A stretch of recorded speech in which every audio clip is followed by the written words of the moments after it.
My name is Jack. Alors bonjour, je m'appelle Jacqueline Barber. Il me fait plaisir d'animer l'atelier ici. C'est toujours un compliment quand on vous invite à animer un atelier après le déjeuner. Ils choisissent toujours les plus talentueux. C'est nous. Quelques annonces quand on va arriver à la période des questions-réponses. Allumez votre microphone si vous voulez intervenir. Éteignez-le après. Et si vous, de l'autre côté de la salle, si vous voulez partir, veuillez passer derrière le caméraman. Alors, l'atelier aujourd'hui porte sur le cadre juridique et la protection des identités. Jusque-là, on n'a pas beaucoup parlé des droits de la personne, du cadre juridique non plus, donc je pense que c'est tout à fait indiqué qu'on le fasse maintenant. Je vais inviter mes 4 panélistes à parler dans l'ordre. Ils vont disposer d'un maximum de 15 minutes pour qu'on dispose d'une demi-heure pour le débat. À la fin, on va commencer avec Sturgeon Murchik, qui est chef section des statistiques démographiques, division des statistiques de l'ONU.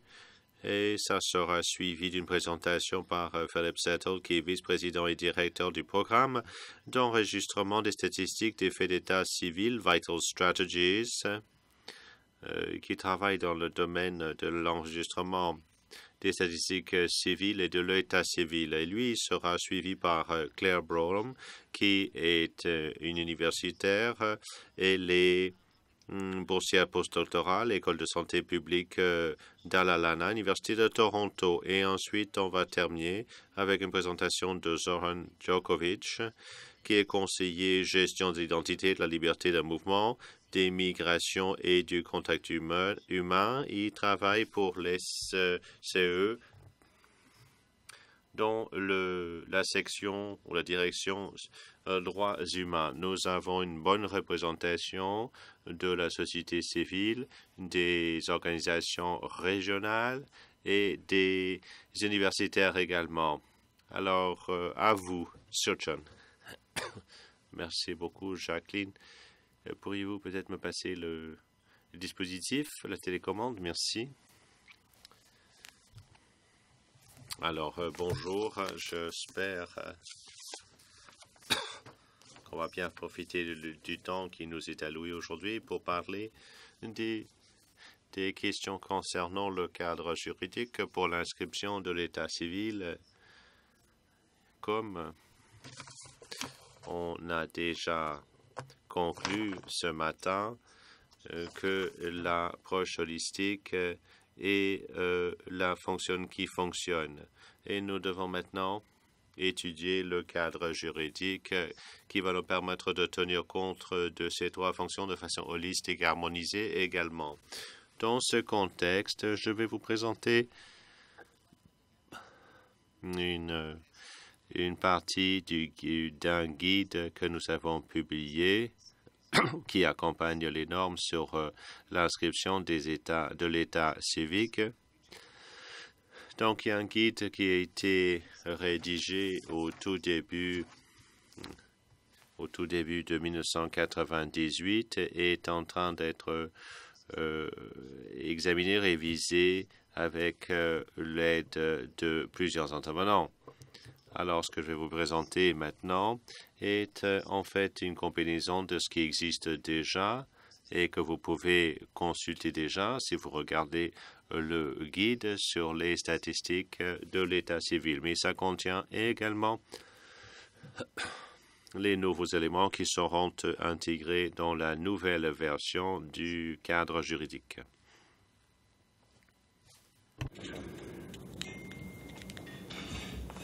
Thank you.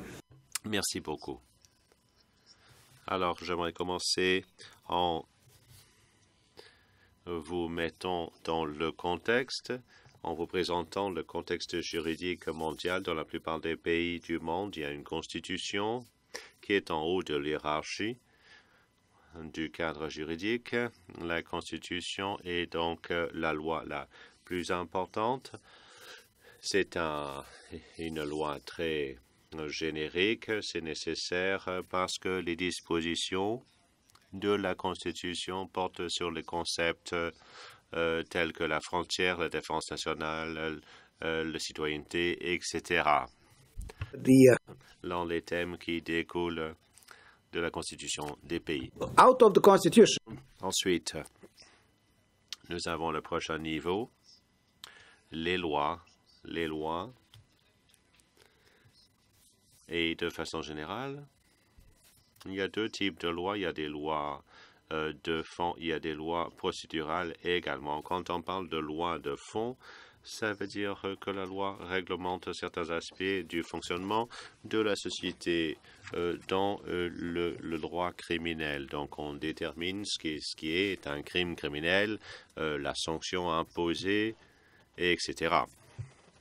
Mais si vous regardez les lois procédurales, il y a la loi sur la procédure criminelle qui ne porte pas sur la commission d'un crime, mais qui vous donne tous les détails au sujet des droits lors d'une poursuite, de responsabilités en matière de sanctions pénales, l'emprisonnement, les processus par lesquels il faut passer pour faire appliquer la loi. Un autre exemple donc d'un droit d'une loi de fond, ça serait le droit familial qui réglemente les divorces, les affaires familiales, l'adoption et d'autres événements qui ont lieu pendant la vie d'une personne. Et ici, on va vous parler des lois procédurales dans la loi sur l'inscription de l'état civil.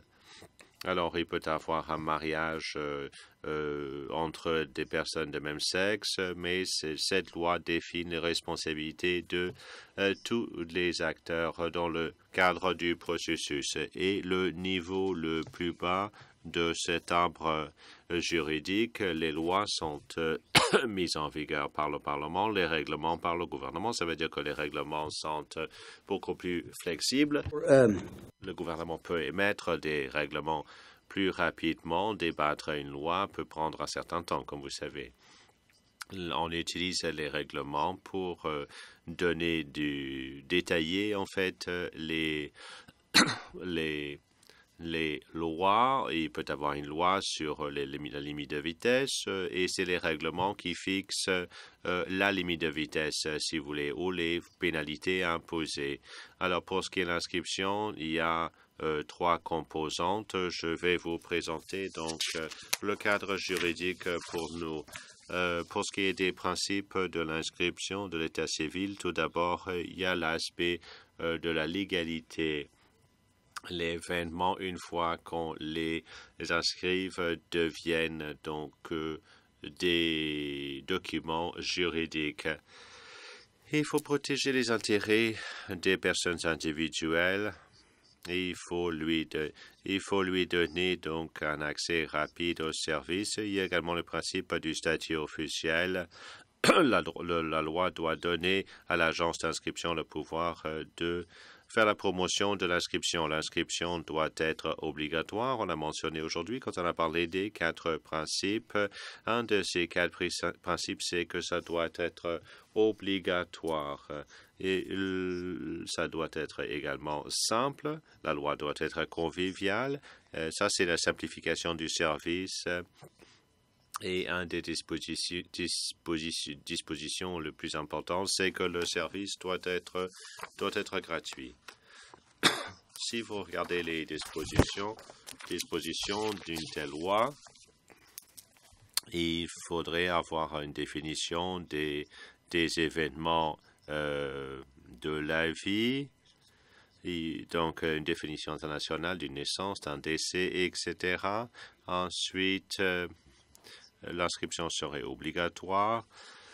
La collecte des statistiques serait également obligatoire, assurerait la confidentialité des informations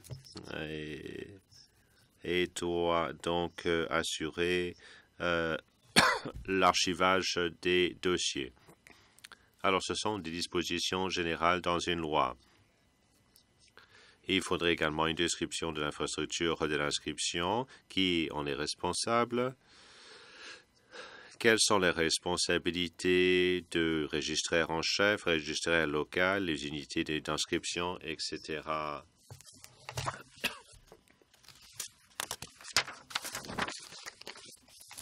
Alors, il faudrait que la loi également réglemente la preuve d'inscription des certificats qui sont émis par le registraire civil. On doit également réglementer les rapports sur les statistiques, qui est responsable de la collecte de ces statistiques, quels sont les protocoles pour transmettre ces informations à l'Agence nationale de tenue des statistiques, quelles sont les dates butoirs, tout cela doit être inclus dans le rapport. Ensuite, il y a la surveillance et des pénalités, des sanctions. C'est pour cela que l'inspection est très, très importante. Il faut que l'inspection soit définie dans la loi, le type et d'inspection et par qui. Et en dernier lieu, et très important, le plus important encore, le financement. Alors, c'est le gouvernement qui est propriétaire du système d'inscription de l'État civil. Et donc, ça doit être financé par le gouvernement et tout cela doit être présenté ou défini dans la loi. Dans le contexte du nouveau contexte holistique pour l'inscription de l'État civil et de la gestion d'identité, et il faut dire que la loi doit prévoir des protocoles pour le transfert des données et pour la gestion des documents d'identité de la population. Ce matin, on a dit que le lien entre le système d'inscription et le système de gestion des documents d'identité est normalement un registre de la population. Avant le déjeuner, la Norvège nous a présenté une présentation là-dessus. Il y a un registre de la population. C'est un véhicule qui transcende plutôt l'inscription de l'état civil et de la gestion de l'identité. Ça fait en sorte que les services offerts aux citoyens sont offerts en fait par la même structure avec les mêmes composantes. Il faut avoir les procédures de sécurité, des mesures d'autorisation, mesures pour réglementer l'accès aux documents, etc. Donc, on doit réglementer comment les informations collectées se trouvent dans le registre de l'état civil. Alors, le cadre juridique pour la gestion de l'identité n'a pas encore ou ne jouit pas d'une norme internationale. Les normes sont en cours de préparation. À cette étape-ci, nous avons des normes pour l'inscription de l'état civique mais nous n'avons pas les mêmes normes pour la gestion de l'identité. Pas encore, en tout cas. Mais nous avons plusieurs exemples dans certains pays, ce qui est fait dans ces pays-là et les composantes qui sont nécessaires pour faire en sorte que le cadre juridique habilite la démarche holistique. Alors, la loi devrait donc avoir une agence qui est chargée de gérer les entités. Une autre composante fort importante est la biométrie. Il faut qu'il y ait un pouvoir clair, à savoir qu'on peut prélever les données biométriques de la population. Quel type de données, quel est le cycle pour le prélèvement, y a-t-il des mises à jour nécessaires, etc. Ensuite, très important, les protocoles pour le partage de données. On a vu dans l'exemple donné par la Norvège comment plusieurs agences partagent un seul registre. Qui a accès à ces informations? Il s'agit des dossiers individuels. Et tout cela doit être défini clairement dans la loi. Les procédures pour assurer la sécurité, la confidentialité, alors ce sont des préoccupations considérables. Certains d'entre nous nous souvenons toujours des annuaires téléphoniques qu'on pouvait trouver partout au monde, qui donnaient l'adresse, le nom et le numéro de téléphone. Dans une certaine mesure, c'est un registre, un dossier public, mais dans le monde actuel, la confidentialité est très importante. Donc, c'est fort important de réglementer le respect de la confidentialité dans la loi. Alors, le contenu des documents, que va contenir le document en question? Nous avons des pratiques nationales qui font figurer les religions sur la carte d'identité. Il faut qu'il y ait une motivation claire qui est précisée dans la loi. À cette étape-ci, nous n'avons toujours pas une norme nationale pour nous orienter. On y travaille, on espère que cette norme sera disponible plus tôt que plus tard. Mais c'est important de parler de ces questions, des questions qui doivent être réglées dans le contexte du cadre juridique pour ces trois fonctions holistiques. Alors, une autre question fort importante, c'est l'avant-dernière page que j'aimerais faire ressortir. Alors, le cadre juridique pour l'inscription de la gestion d'identité et de l'état civil dépasse le niveau national. Les Nations unies se concentrent sur le respect des droits de la personne. Dans ce contexte-là, les Nations unies insistent pour dire que le rôle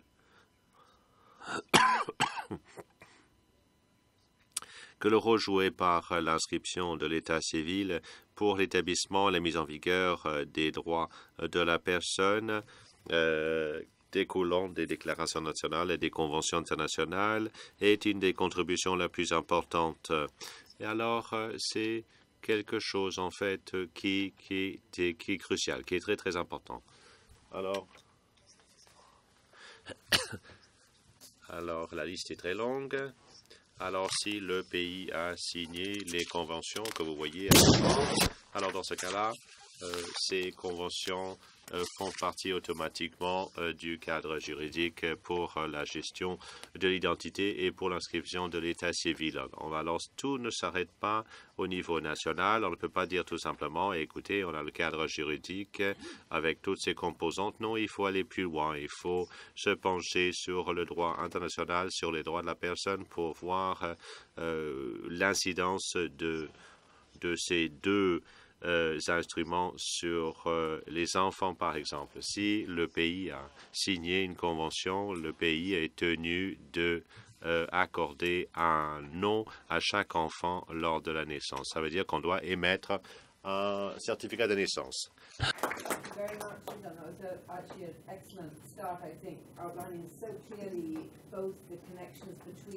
Inaudible sur microphone. Alors, les organes au sein d'un gouvernement qui sont responsables de ces trois fonctions-là. Alors, il y a également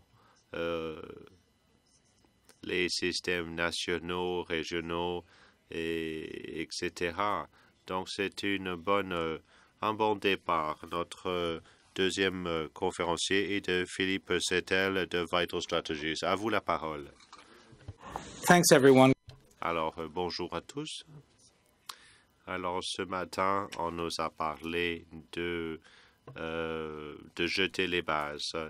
Et notre collègue du Cameroun nous a dit qu'il fallait rendre l'invisible visible. Et on vient d'entendre une bonne présentation qui nous présente la structure, l'objectif et certaines composantes d'un cadre juridique pour l'ESSEC. Mais comment pouvons-nous savoir que c'est le bon cadre? Comment est-ce qu'on peut passer de l'état actuel à la réalité visée à l'avenir. Je vais vous parler de l'importance des cadres juridiques. Alors, je pense que Surgeon nous a déjà fait une bonne présentation là-dessus. Je vais vous parler également des stratégies élaborées pour nous permettre d'évaluer la situation. Et ensuite, je vais vous présenter le processus qui est appliqué. Ensuite, je vais vous donner quelques exemples de pays. Alors, très rapidement, commençons. Alors, un bon cadre juridique, qu'est-ce que c'est? Alors, c'est une exigence pour éliminer des obstacles et créer des incitatifs pour l'inscription de l'état civil. Ça offre beaucoup d'avantages à plusieurs partenaires et des citoyens eux-mêmes. Un examen juridique doit être effectué pour voir si la structure du cadre juridique en question entrave, habilite les pratiques exemplaires sur l'inscription de l'état civil. Il faut qu'on voit si ça permet le fonctionnement efficace du système ESSEC.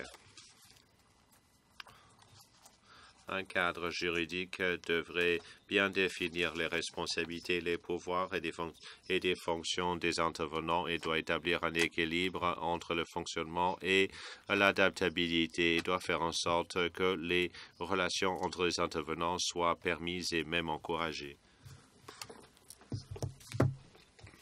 Alors, un bon cadre juridique est en fait la charpente autour de laquelle on construit l'ESSEC. Ce n'est pas assez, ça ne le garantit pas, mais c'est le point de départ. C'est un fondamental dont on nous a parlé ce matin. C'est la meilleure façon pour faire en sorte que l'universalité, la continuité de couverture soit comblée. Et c'est également un outil nécessaire pour augmenter la sécurité et la demande pour les services ESSEC. Ça, c'est la charpente, la structure, si vous voulez.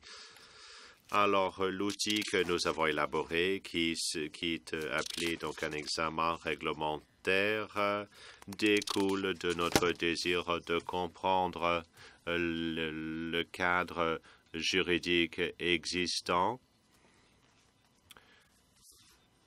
surtout dans le domaine de la santé. On voulait savoir comment ces cadres encouragent ou entravent les pratiques exemplaires en matière de ESSEC. Alors, nous avons élaboré un examen robuste et nous avons adopté un outil qu'on appelle Anaconda. Ce n'est pas un serpent, mais c'est un outil qu'on utilise pour analyser la qualité des données sur la cause de décès. Alors, nous avons un ensemble de mesures d'évaluation technique et qui comprennent l'examen réglementaire et juridique. Ça peut être fait par les avocats locaux avec les connaissances nécessaires. Certains n'ont aucune connaissance, en partenariat avec d'autres intervenants au niveau national. Alors, le public visé sont les chefs d'agences et des autorités qui ont le pouvoir d'apporter des changements structurels.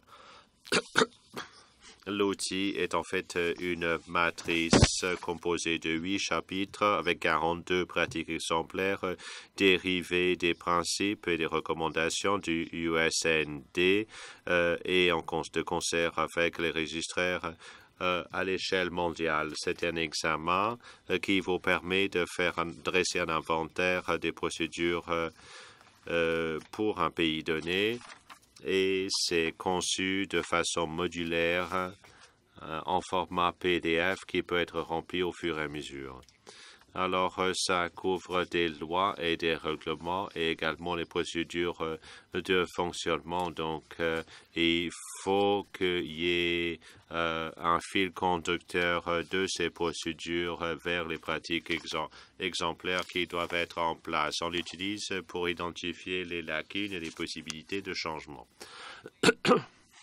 Alors, le processus de mise en application est allé chercher l'appui des gouvernements. D'abord, on essaie d'obtenir l'appui au plus haut niveau du comité directeur de l'ESSEC, s'il y en a un, qui est normalement présidé par les hauts fonctionnaires du bureau du Premier ministre. Par exemple, on constitue une équipe juridique. On constitue une équipe d'avocats locaux. Il y a un atelier qu'on fait au tout début, que donner aux intervenants. Ensuite, on demande aux avocats de réunir toutes les lois et les règlements et les procédures appropriées. Ensuite, on revient ensemble pour parler des résultats. Ensuite, on fait une remue-ménage. La chose la plus difficile à faire, c'est de modifier la loi. S'il y a des ajustements qui sont nécessaires, on essaie de le faire par la modification des règlements ou des procédures qui peuvent être faits par un décret plutôt que par modification de la loi. Ensuite, il y a de l'appui qui est disponible pour la mise en application des améliorations qui en découlent. Il y a plusieurs résultats. Si le statu quo fonctionne, alors on le laisse tel quel. On peut modifier les procédures internes. Il peut y avoir de nouveaux règlements régissant le ESSEC. Sinon, on peut même aller jusqu'à modifier la loi. Certaines lois découlent de l'ère coloniale, surtout dans les pays en Afrique subsaharienne. On essaie de faire appliquer cet outil à l'échelle planétaire. Il y a un pays qui manque, c'est le Bangladesh. Mais notre initiative travaille dans le pays que vous voyez sur la carte pour mettre en vigueur cet outil. C'est avéré très populaire. Alors, le progrès depuis un an, nous avons terminé donc la demande au Ghana et en Tanzanie et on est en voie de terminer le travail dans 7 ou 8 autres pays. Maintenant, j'aimerais vous parler très rapidement de quelques exemples des résultats qui ont découlé de cet examen réglementaire et juridique. Premièrement, porte sur l'échange de données entre les ministères. Je sais qu'il y a un pays très riche en Afrique subsaharienne que je ne vais pas nommer, qui a connu une situation où les données ont été inscrites dans le système ESSEC, mais on n'a pas pu les retirer. Au Ghana, il n'y avait pas d'entente sur le partage des données entre le service de santé du Ghana et les registres de décès et de naissance du Ghana. C'est un résultat qui est ressorti rapidement de notre examen. On a maintenant rectifié le tir. Il y a maintenant une entente en place. En Tanzanie, la loi régissant les décès et les naissances a été refondue. C'est à l'étape de l'examen par les ministres au Conseil des ministres à l'heure actuelle. Au Rwanda, qui a utilisé le trousse d'outils indépendamment sans notre aide. Il y a plusieurs constats.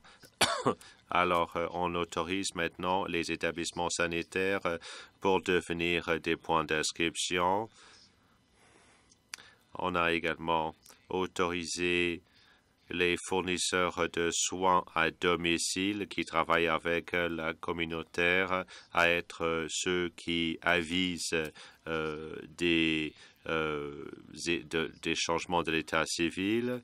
Alors, on a travaillé pour réduire la fragmentation et pour assurer l'intégration des systèmes parmi les acteurs. Ce sont des solutions nationales pour combler les problèmes qui ont été identifiés pendant pendant l'examen. Aux Philippines, on vient de terminer le travail et ce matin, je regardais les recommandations découlant de l'atelier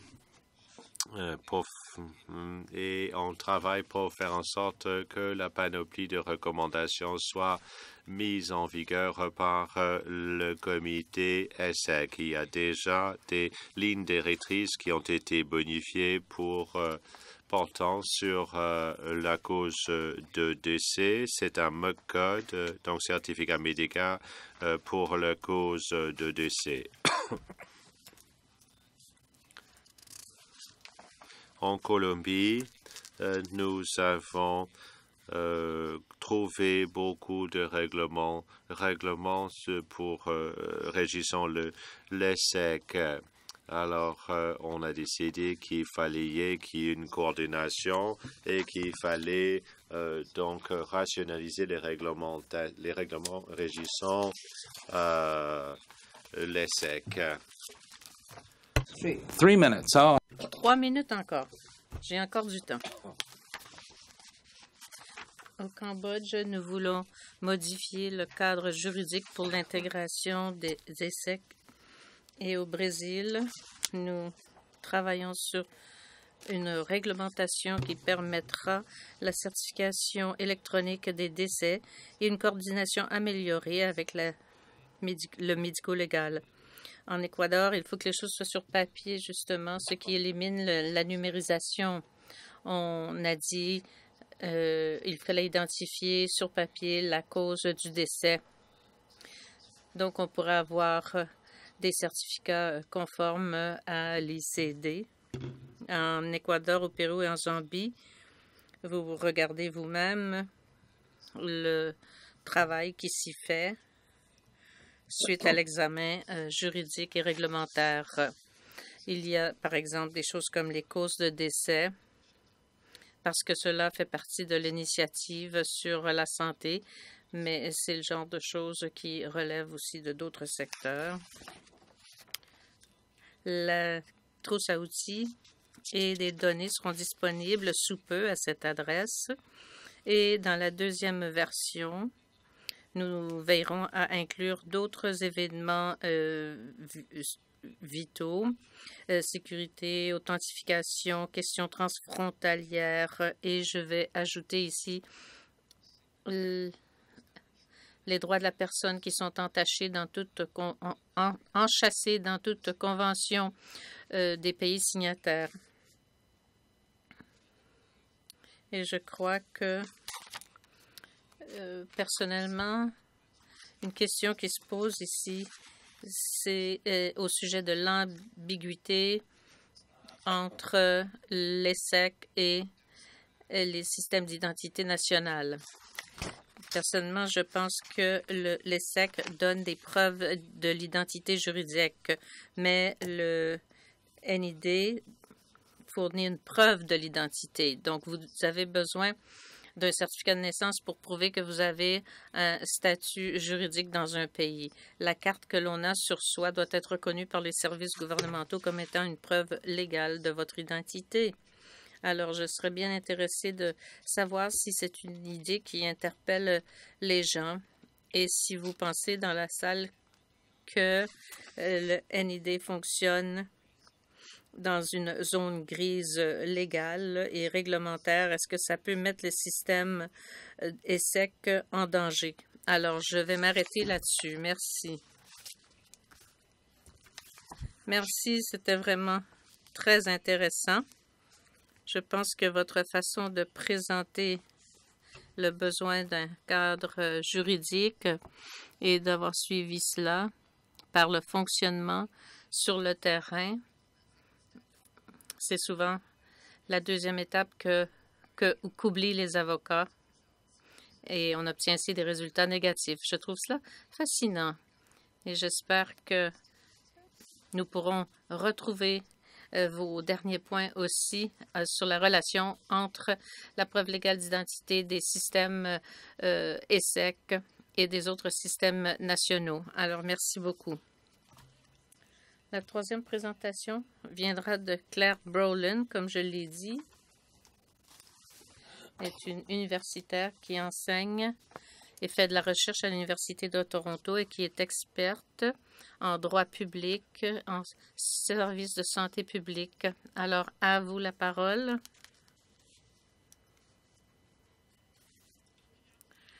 Bonjour tout le monde. Merci Jacqueline de vos bons mots.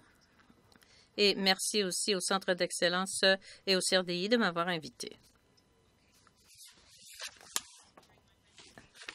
Alors, la réflexion sous-jacente à ma présentation aujourd'hui vient de mon expérience personnelle, mais aussi toute la recherche que j'ai faite et ce que j'ai pu publier au cours des dernières années sur des questions transversales. Et c'est pourquoi j'aimerais reconnaître ceux qui m'ont aidé, le Dr. Hebe Gouda, le Dr. Lizzie Foreman et le Dr. Peter Hill de l'École de santé publique à l'Université de Queensland à Brisbane en Australie. Ma présentation aujourd'hui est au carrefour de 4 sujets qui s'entrecoupent: le droit international, les lois sur les droits de la personne, les SEC, les agendas et les conflits dans les situations d'urgence et les grandes urgences. Alors, comme vous pouvez vous imaginer, essayer de faire une présentation concise était presque impossible.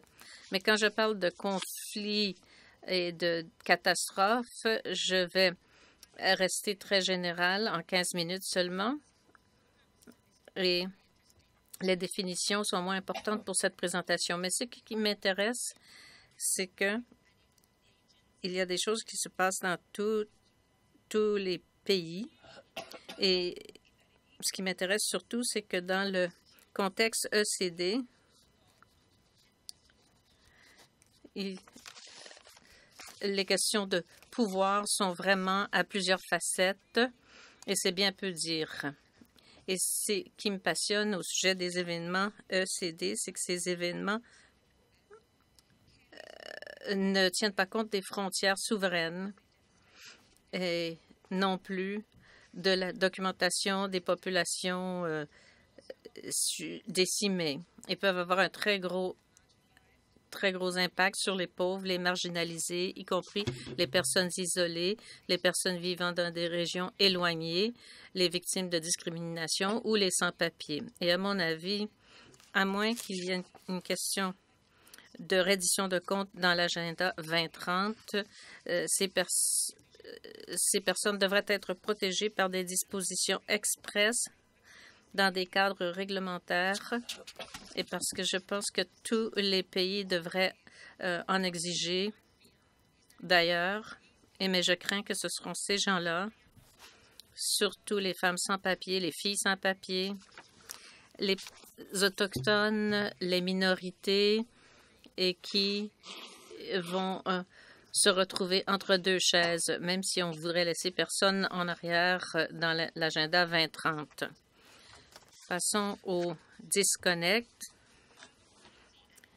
Depuis un certain temps, l'impératif de l'enregistrement des décès, pas seulement dans un contexte ECD, mais dans le développement international aussi, est mal compris. Et je pense que il faut comprendre les liens entre tout cela. Alors, très brièvement aujourd'hui, la pensée derrière la construction des ODD l'explique. Les objectifs du millénaire portent sur les droits et le développement. Et Philip Halston, dans un article de 2005, a bien décrit les droits dans le contexte des objectifs du millénaire, comme des navires qui passent dans la nuit. Et on rajoute à cela que le fait qu'un pays a des partenaires multilatéraux qui prennent des engagements pour, par exemple, les filles et les indicateurs. Le cadre des objectifs du millénaire était perçu comme un cadre de développement international à appliquer seulement dans les pays en développement et implicitement selon les besoins de développement des citoyens de ces pays. Alors, ceci signifiait que les pays n'avaient pas priorisé dans leur planification ou leurs efforts de mise en œuvre les groupes très vulnérables comme les personnes déplacées ou apatrides ou les minorités marginalisées. Et pour bien des pays, ces segments de la population dans les frontières du pays devaient être comptés, mais on n'a pas donné aux pays des matrices faciles. Alors, on n'a souvent pas tenu compte d'eux dans l'évaluation des objectifs. Dans la plupart des segments de ces populations, il y avait des sensibilités politiques aussi.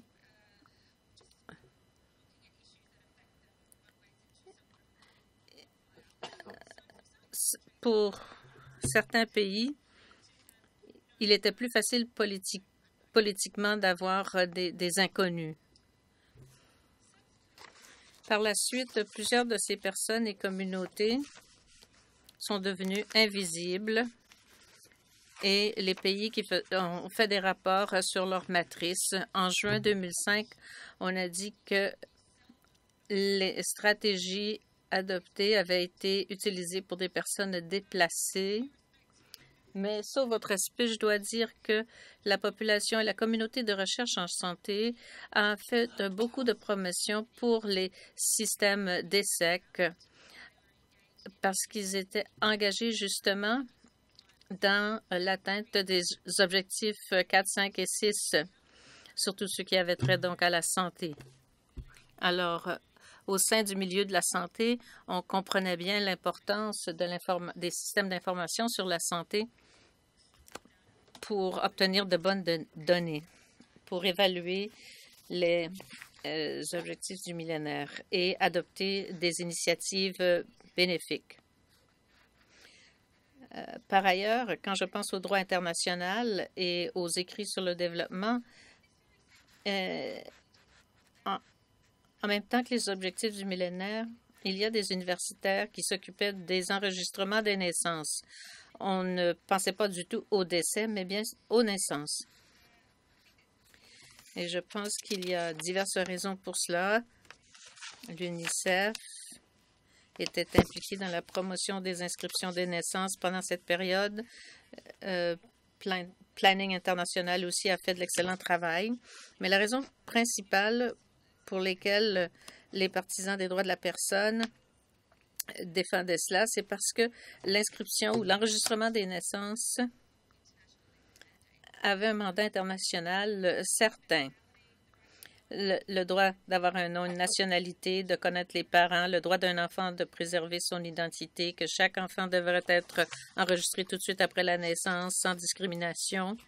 Eh bien, ces droits sont enchâssés dans l'article 7, l'article 8 de la Convention sur les droits des enfants, article 24 de la Convention sur les droits politiques et dans toute une panoplie d'autres conventions onusiennes, comme la Convention des droits des personnes ayant des handicaps et donc les traités aussi sur les droits de la personne. Alors, les enregistrements de décès et les certificats ne sont pas nécessairement enchâssés dans les lois internationales et reliés à l'identification et au droit à l'identité. Dans une convention onusienne, cela ne se compare pas à l'enregistrement des naissances. Alors, les enregistrements de décès ne sont pas considérés de façon stratégique ou traités comme une identification de questions de droit de la personne, mais ça l'est.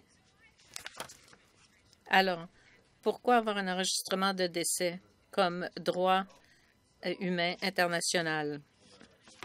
Au cœur même des droits de la personne, des droits internationaux, il y a la dignité humaine, la protection, la promotion de la dignité humaine. Et, à mon avis, de bons certificats de décès reconnaissent la dignité humaine, l'existence même du défunt et,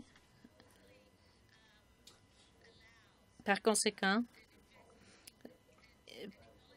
permettent de reconnaître la dignité humaine des survivants, des parents du défunt.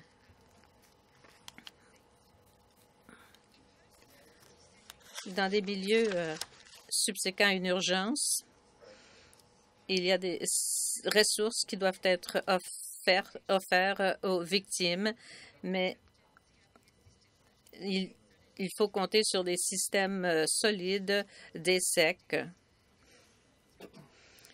Les ramifications peuvent être très importantes pour refaire les vies des familles qui pourraient tirer avantage des droits qui leur reviennent et des droits du défunt à court et à plus long terme.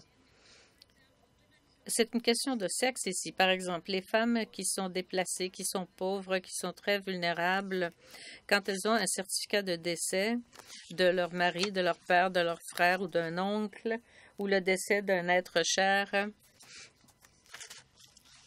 enregistré dans leur système, peut-être la preuve dont ils ont besoin dans leur communauté pour demander accès aux héritages, aux droits de propriété et pour accéder au logement subventionné, pour avoir accès à des frais de santé, pour obtenir du financement, pour se reconstruire ou trouver d'autres sources, d'autres moyens de gagner sa vie. Et ensuite, cela leur permet aussi d'avoir la chance de demander un redressement ou une compensation des autorités quand leurs droits sont reconnus.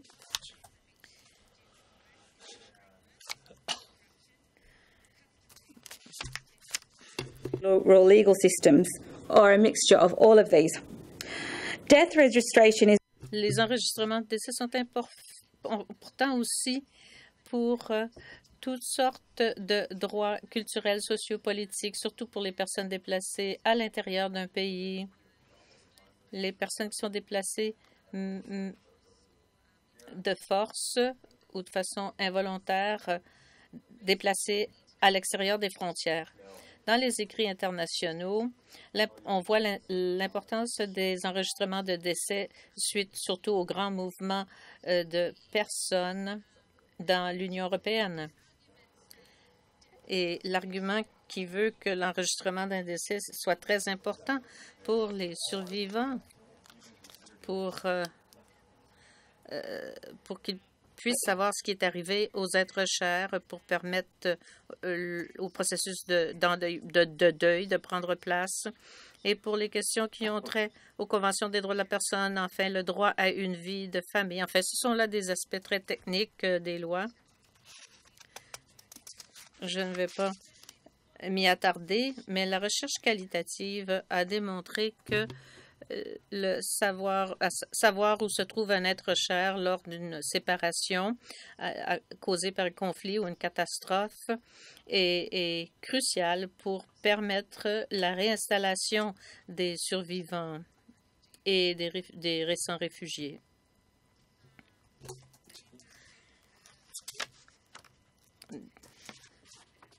Deux minutes. Bon, j'accélère. Et l'importance de l'absence de données ventilées sur les victimes. Et ça, on en a discuté longuement dans le panel précédent. Et les données ventilées peuvent être vraiment très utiles, de grande valeur pour les avocats et autres défenseurs des droits qui veulent tenir les gouvernements responsables, comme les organisations de société civile. Et il faut des données, par contre, pour que les gouvernements puissent préparer, éviter et répondre aux situations de crise et d'urgence et ainsi éviter les infractions sociopolitiques et autres. Alors, il faut aussi penser au croisement entre la collecte, l'utilisation et l'abus, l'emmagasinage ou diffusion des enregistrements de l'état civil et des données pertinentes. Mon collègue en a parlé. Et il nous faut vraiment penser à tout cela parce qu'on sait que la population mondiale augmente et on sait aussi que le nombre de migrants environnementaux est estimé d'ici 2050 à un nombre vraiment considérable. ce qui souligne encore davantage l'importance de l'enregistrement des décès pour le développement durable et conformément aux priorités. On sait qu'il faut réduire la mortalité à cause des catastrophes naturelles et les indicateurs aussi. Il faut que tous les décès soient enregistrés. Et dans ma présentation aujourd'hui, je parlais dans le contexte des objectifs de développement. Alors, moi, j'appuie beaucoup le cadre juridique que vous et vos collègues ont présenté. C'est un excellent point de départ, mais je pense que ce qu'il faudrait faire vraiment, c'est penser à la façon d'engager les communautés et les organisations de société civile, les aider donc à se préparer et à appliquer ces lois, car ce sont ces gens qui seront touchés par tout cela. Mais si on prend une approche plus ascendante à l'élaboration des systèmes d'essai, dans un monde idéal, on aurait une approche plus complète. La communauté s'approprierait vraiment les lois sur l'ESSEC.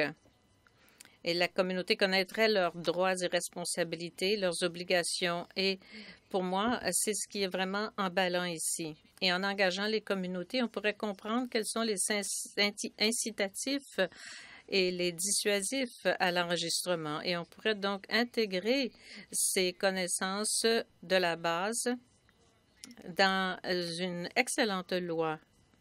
Merci. Merci beaucoup, Claire.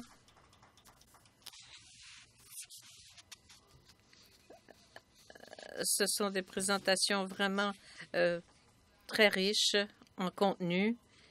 On peut repenser à la longue histoire, par exemple, en Argentine, à la Plaza Cinco de Mayo, les personnes disparues, personne ne sait ce qui leur est arrivé.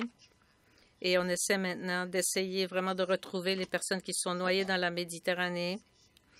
Alors, on peut comprendre à quel point ces questions de droits de la personne sont cruciales dans les situations de conflit ou de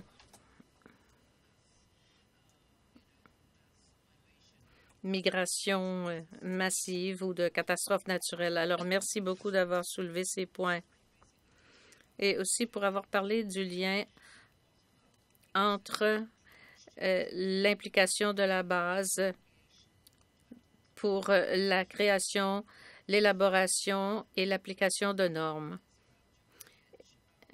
Et enfin, nous aurons maintenant Zoran Mikovic qui fera sa présentation. Il nous vient de l'OSCE.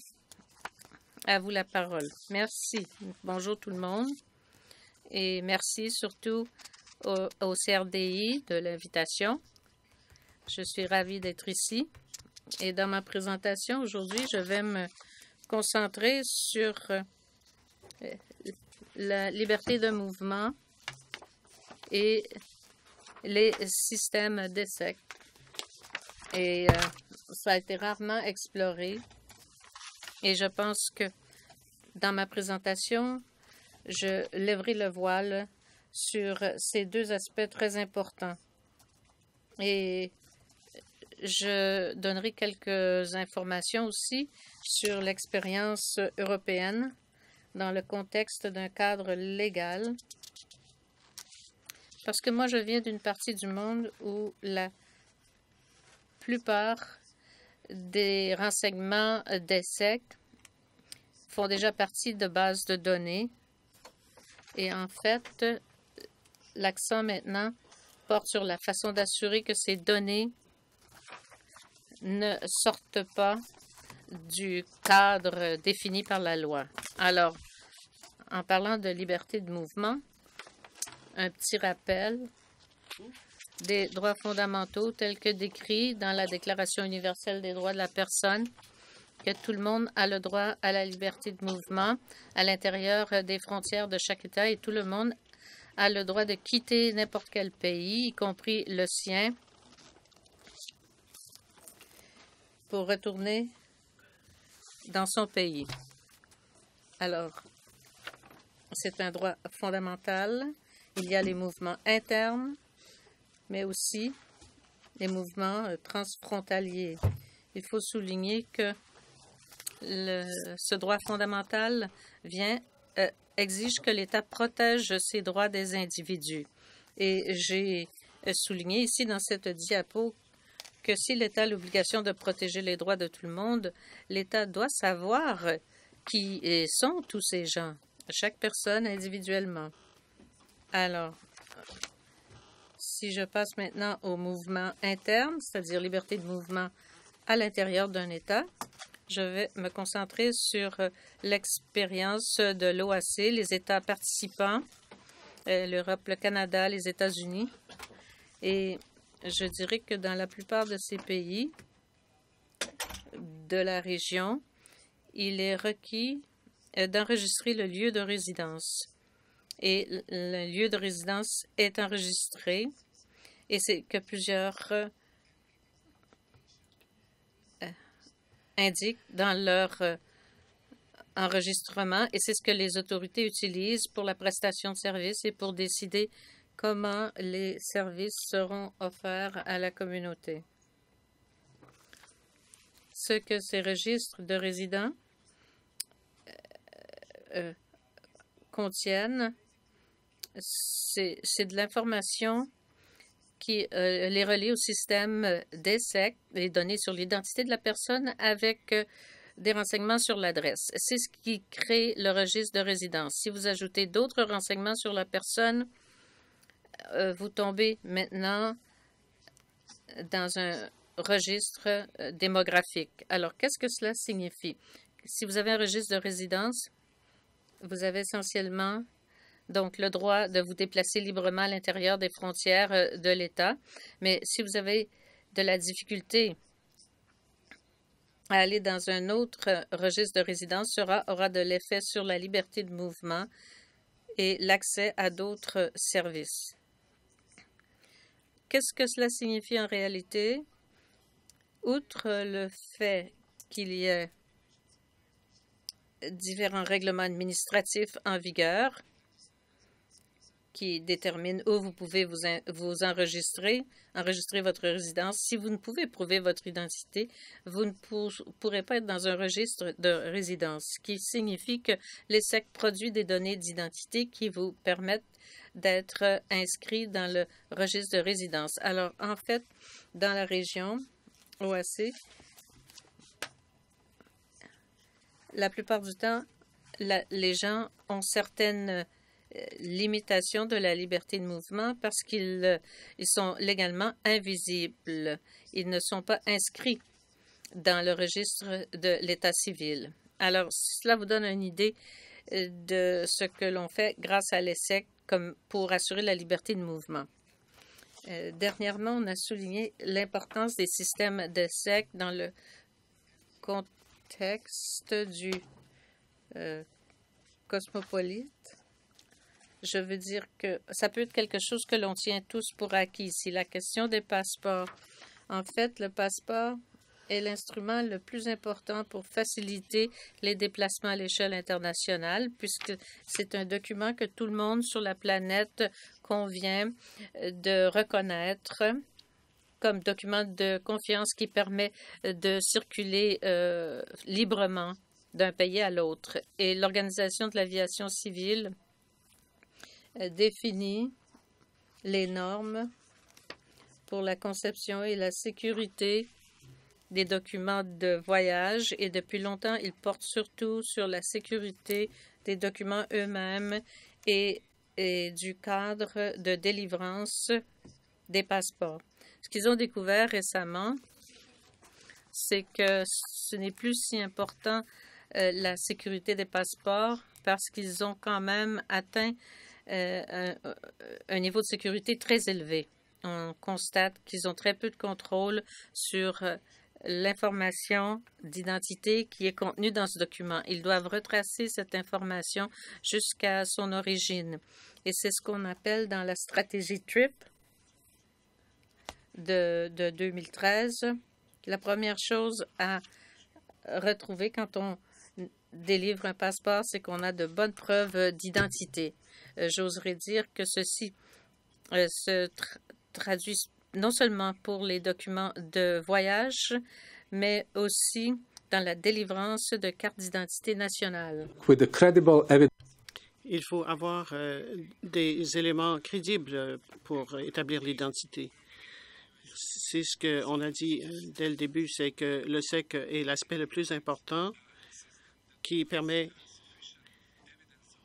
de fournir suffisamment de preuves d'identité pour les documents d'identité et de voyage. En 2016, nous avons lancé un projet de recherche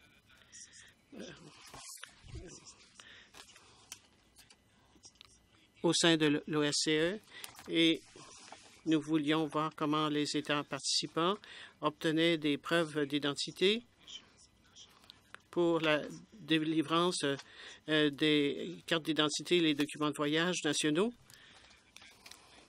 Et il fallait obtenir des données crédibles selon l'expérience européenne et de l'OSCE. La plupart ou presque tous les documents proviennent du système d'enregistrement de l'état-major, l'état vital plutôt.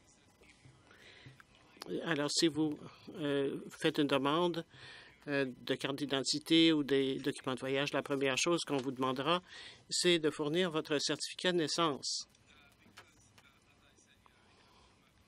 Comme j'ai dit, je viens d'une région où les choses se font différemment, tout est numérisé. Mais ce n'est pas suffisant. Ce que nous avons vu en Europe en général, c'est que, contrairement à la carte d'identité nationale avec les éléments biométriques et beaucoup de caractéristiques de sécurité, ce n'est pas le cas ici pour le SEC. Et le certificat qui est délivré par l'enregistrement civil n'est pas un document de voyage et on peut facilement en faire une contrefaçon. Donc, ce que nous expliquons de façon importante dans le livre, j'en profite pour vous le montrer, le compendium des bonnes pratiques dans la région OSC. Nous voulons voir comment on a établi l'identité dans la région. Ils ont dit on ne fait plus confiance aux certificats papier parce que nous avons maintenant la capacité de vérifier que cette information existe à la source. Donc, notre travail avec les États participants nous a fait conclure que lorsque quelqu'un demande une pièce d'identité ou présente une deuxième demande pour des documents de voyage, dans 100 ils doivent produire le certificat de naissance, mais dans 70 des cas, ces demandes seront vérifiées une autre fois en ligne pour s'assurer que quelqu'un n'en profite pas pour contrefaire les documents.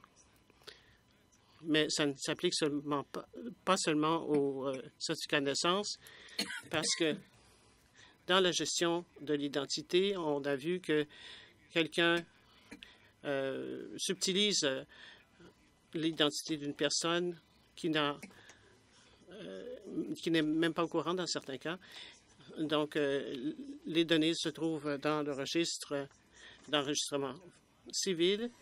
C'est quelque chose qui est obligatoire. Il y a une vérification en ligne après la demande. Et parce qu'on peut changer d'identité après un mariage, tout ce qui est fourni sur papier est aussi vérifié en ligne. Dans ce cas particulier, dans 49 des cas, dans l'enregistrement ou les documents d'enregistrement civil. J'appelle votre attention encore une fois sur ce manuel parce que, comme on l'a dit, sans le SEC, on ne peut pas parler d'identité. Je dois dire qu'il y a une foule de preuves qui provient de différents États et d'Amérique du Nord. Dans ces régions, ces liens sont inséparables. Et en ce qui concerne la gestion de l'identité, le SEC et les systèmes d'enregistrement civil et l'identification civile, il s'agit d'un seul système holistique. Maintenant, je passe au prochain sujet. Comme j'ai dit, tout est numérisé en Europe et les données de l'ESSEC sont numérisées, ce qui comprend les documents historiques. Et si ce n'est pas le cas, il y a beaucoup de progrès qui ont déjà été réalisés et tout le monde parle d'interopérabilité, d'interconnectivité. Eh bien, on s'inquiète de plus en plus au sein de la population que les données vont couler, ce qui a provoqué une plus grande attention à la protection des données personnelles. Parce qu'il ne s'agit pas seulement d'enregistrement civil, il y a beaucoup d'autres systèmes qui traitent de l'information personnelle. Et en conclusion, je parle surtout ici de l'Union européenne. Il devrait y avoir une loi fédérative qui englobe toutes les autres lois et d'autres lois sectorielles en ce qui concerne le traitement de données personnelles. Et il faut que ce soit conforme à ce règlement de protection des données. Et cette loi, donc, comprend le consentement du sujet ou un motif juridique pour demander une pièce d'identité, ce qui comprend les données personnelles et les données personnelles sensibles. En général, les données générales ne sont pas couvertes par la loi européenne. Les données sensibles sont, par exemple, des opinions politiques, l'orientation sexuelle et l'information biométrique également. Et ici, il y a d'autres protections qui vont être introduites dans la législation, parce que le traitement de ces données est aussi réglementé par une loi et seulement dans certaines circonstances. Je pense que c'est un aspect important, surtout lorsqu'on parle du contexte de l'enregistrement concernant les décès et les causes de décès, tout dépendant des circonstances, et qui sont partagés avec d'autres acteurs dans la société. Donc, en ce qui concerne les organisations, les autorités nationales qui traitent des renseignements personnels, pour le SEC, il y a une question de proportionnalité, ce qui veut dire qu'il faudrait qu'ils puissent traiter des données seulement pour les fins définies par la loi. On ne peut pas dépasser ce cadre et ils ont besoin de limiter l'accès d'organismes extérieurs à cette information seulement au terme des motifs stipulés par la loi. Donc, l'interconnectivité, l'interopérabilité dans les lois exigent que tous ces échanges de données entre différents acteurs soient réglementés de façon appropriée, ce qui veut dire que tous les acteurs devraient être définis et le type de données aussi doivent être précisés. Je voulais aussi me concentrer sur le sujet en question. Dans la loi sur la protection des renseignements, on a le droit d'avoir accès au système pour savoir pourquoi on a besoin de ces données. On a aussi le droit de corriger certaines données et à quelle fin on a accès aux données dans le système. Enfin, la réglementation de protection, selon l'expérience européenne, exige qu'il y ait un organisme responsable de la protection des renseignements. Donc, c'est au terme de cette loi. Et donc, par des audits périodiques, on peut déterminer si on a strictement respecté la législation relative à l'enregistrement civil. Alors, j'espère que je n'ai pas pris trop de temps. Merci beaucoup pour votre attention. Merci beaucoup. Ça a été une excellente présentation très vaste qui ramène tous les fils de notre conversation concernant la relation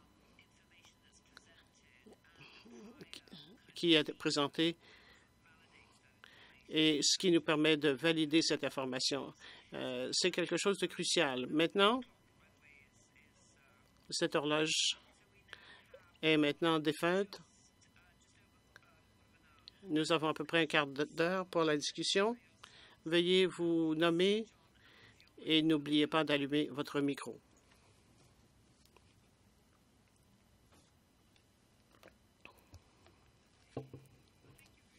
Merci beaucoup pour toutes les présentations. Elles ont été excellentes. Quel est votre nom? Je m'appelle Gloria Matengue. J'aimerais donner suite à la présentation faite par Sajen sur tout ce qu'il a dit en ce qui concerne les principes relatifs à l'identité nationale. Il a fait remarquer que nous n'avons pas encore, si j'ai bien compris, que nous n'avons pas de normes internationales en ce qui concerne la gestion de l'identité. Je me demande si, en tant que responsable de l'ESSEC, est-ce qu'on ne refuse pas d'accueillir ce genre de principe? Ce que je veux dire, c'est par rapport au fait que si l'enregistrement civil est le fondement de la délivrance de ces pièces d'identité nationale, est-ce que nous avons besoin d'une autorité pour le faire ou est-ce qu'on ne peut pas le faire au niveau du bureau d'enregistrement? Et donc, est-ce que nous ne sommes pas là pour maintenir ce principe? Est-ce que ça ne devrait pas venir de nous-mêmes? Et ma situation est la suivante. Nous sommes une très petite île et on veut créer un système d'identité nationale. Je suis un peu perdu. Je me demande s'il ne devrait pas tout simplement produire des documents à partir du système ou du registre national. Merci. Panel intéressant. Je voulais vous demander, parce que je pense qu'on a beaucoup parlé de la responsabilité, de la raison pour laquelle on peut utiliser certaines données, mais bien souvent, les données, à cause du fait que c'est une tierce partie ou une autre agence qui possède les données. Alors, qu'est-ce qu'on a pensé à faire si les données ne sont pas toujours détenues par le gouvernement? Merci beaucoup. C'est effectivement une très bonne question, mais la réponse n'est pas simple, malheureusement, parce que l'identité a de nombreuses dimensions. On peut parler d'identité culturelle, d'identité religieuse ou tout autre type de caractéristiques qui sont propres à une personne.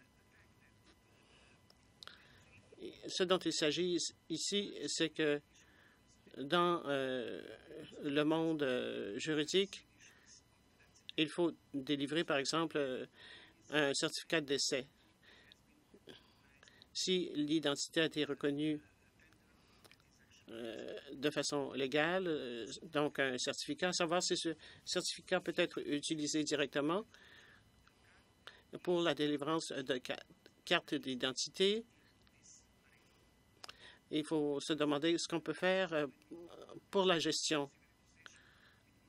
Pour l'enregistrement civil, nous ne pensons pas qu'il est nécessaire d'utiliser la biométrie ou qu'on peut même le faire. parce que dans certains pays, on prend l'empreinte du pied de l'enfant pour prévenir le trafic d'humains. Le nouveau-né a le droit d'être enregistré dans le pays de naissance. C'est reconnu. Mais nous n'avons pas déterminé si il devrait faire l'objet d'une existence biométrique. Pour l'instant, nous n'avons pas de ligne directrice internationale sur ce qu'est l'identité. Par exemple, qui est le propriétaire des données qui se trouve dans le registre de la population? Si je fournis l'information, est-ce que je suis propriétaire ou est-ce que le gouvernement est le gardien de cette information? Et qu'est-ce que le gouvernement a le droit de faire avec mes données? Donc, la communauté internationale doit se pencher là-dessus devant les Nations unies. Alors, quels sont les droits? Est-ce qu'il n'y a pas un seuil qu'on ne peut pas traverser? À quel point est-ce qu'on peut faire la collecte de données personnelles? Qui a le droit de les voir? Si vous avez un registre de la population, les agences de sécurité ont accès à ce registre. Et si c'est le cas, dans quelles conditions ou circonstances? C'est un peu comme une zone grise.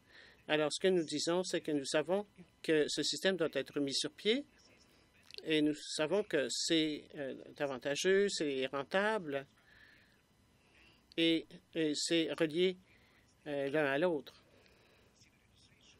On peut obtenir l'enregistrement civil pour que tout le monde puisse avoir des documents légaux.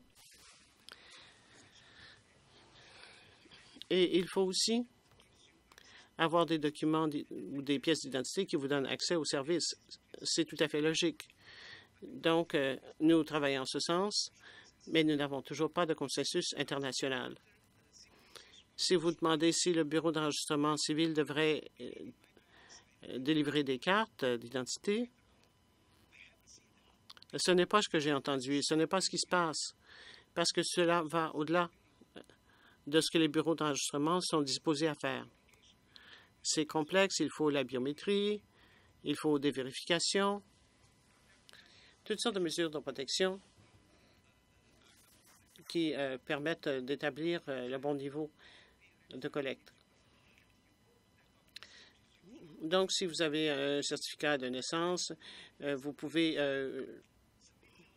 le présenter aux autorités et ensuite, vous pouvez demander une pièce d'identité.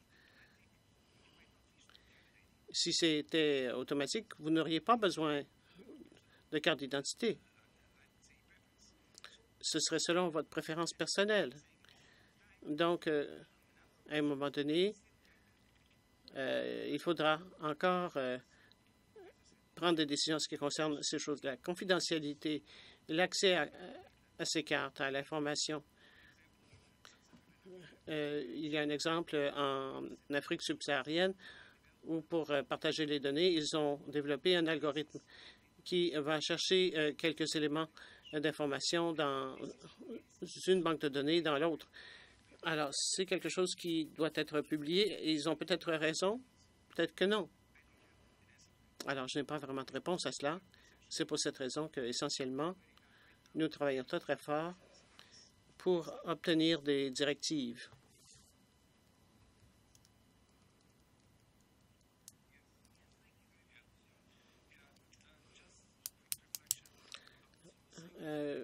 Brièvement, en ce qui concerne les tierces sources de données, pour revenir à la législation qui protège l'information.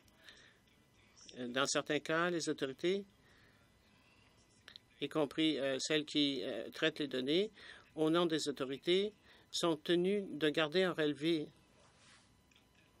de toutes les tentatives d'accès à l'information personnelle de l'extérieur ou à l'intérieur. Et la provenance de cet accès pour pouvoir présenter des preuves aux auditeurs et qu'on a respecté la loi sur la protection des renseignements. les conséquences peuvent parfois être bizarres parce que la base de données que comporte les relevés est beaucoup plus volumineuse que la base de données de renseignement personnel. Alors, c'est important que le grand public sache que les données personnelles ne sont pas utilisées à des fins non autorisées. Est-ce qu'il y a d'autres questions?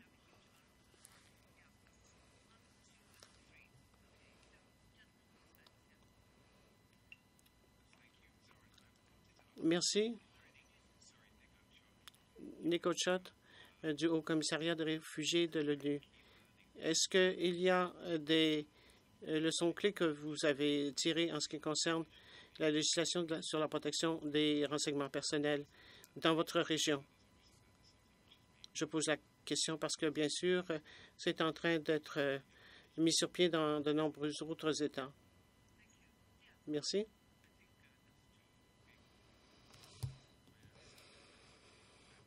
Pour reprendre ce qui vient d'être dit, il a mentionné les cas de fraude et ainsi de suite. Je pense que l'identité établie à la naissance est importante, exactement au moment de la naissance. Donc, ce que nous voyons, c'est de plus en plus d'intégration de bases de données en Afrique.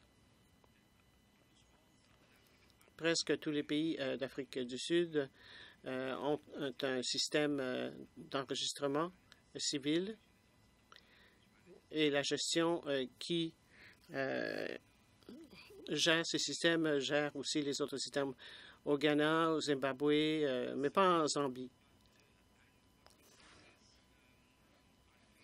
Ce que nous voyons, c'est que de plus en plus de pays mettent les fonctions sous le même toit. Dans certains pays, on vient d'établir un nouveau système de gestion ou une autorité qui assure la protection des pièces d'identité ou des renseignements personnels. Est-ce que vous avez une question? Oui. Ce que j'essaie de dire, c'est que il y a de plus en plus de systèmes qui sont intégrés. Alors, comme Gloria l'a dit, le registraire ne va pas nécessairement le faire, mais le gouvernement va vouloir combiner ses fonctions. Ma question s'adresse à Philippe. Dans l'initiative Bloomberg, le cadre juridique est très impressionnant. Est-ce qu'il y a un mouvement qui a été mis en branle pour augmenter le nombre d'enregistrements de décès, d'inscriptions scolaires et d'autres? Ça, c'est la question de 64 millions de dollars. Comment donner des incitatifs concernant l'enregistrement des décès? C'est très difficile. En plus de faire tomber les barrières et de fournir des services qui sont plus près de la population et parler des avantages et même offrir des incitatifs pour l'enregistrement des décès est un grand défi. Ce qui nous intéresse surtout dans l'examen des règlements et lois, c'est de veiller à ce qu'il n'y ait pas d'obstacle, afin qu'il soit obligatoire d'enregistrer les décès. Et surtout, avec la cause de décès, il n'y a pas beaucoup d'incitatifs, mais je pense que Claire voudra peut-être ajouter quelque chose. J'aimerais répondre à la question sur la protection des données. Les leçons apprises et les messages qu'on peut retirer de ce processus, c'est que pendant un certain temps, lorsque vous n'avez pas une couverture universelle, vous voulez y arriver et il faut faire passer le message que tout le monde doit être enregistré afin que tout le monde puisse avoir accès aux services. Et il faut atteindre ce niveau critique. Et le public est de plus en plus intéressé à savoir comment l'information sera traitée et ce qui se passera par la suite. dans l'introduction de la loi sur la protection des données et de la création d'une autorité, les conséquences ont été que le sens de contrôle ou la confiance du public a été restaurée afin de faire en sorte que ce soit transparent. Et ceci a permis de réaliser des progrès. Vous connaissez peut-être dans le contexte européen, on ne peut pas avoir de biométrie pour les pièces d'identité. Le public ne serait jamais d'accord. Mais en ce qui concerne leur niveau de confiance concernant la transparence et l'absence d'abus concernant cette information, je pense qu'ils sont plus ouverts. Alors, nous n'avons presque plus de temps. Est-ce qu'il y a des questions urgentes? Sinon, je vais demander aux panélistes de dire quelques derniers mots. J'ai quelques derniers points à souligner.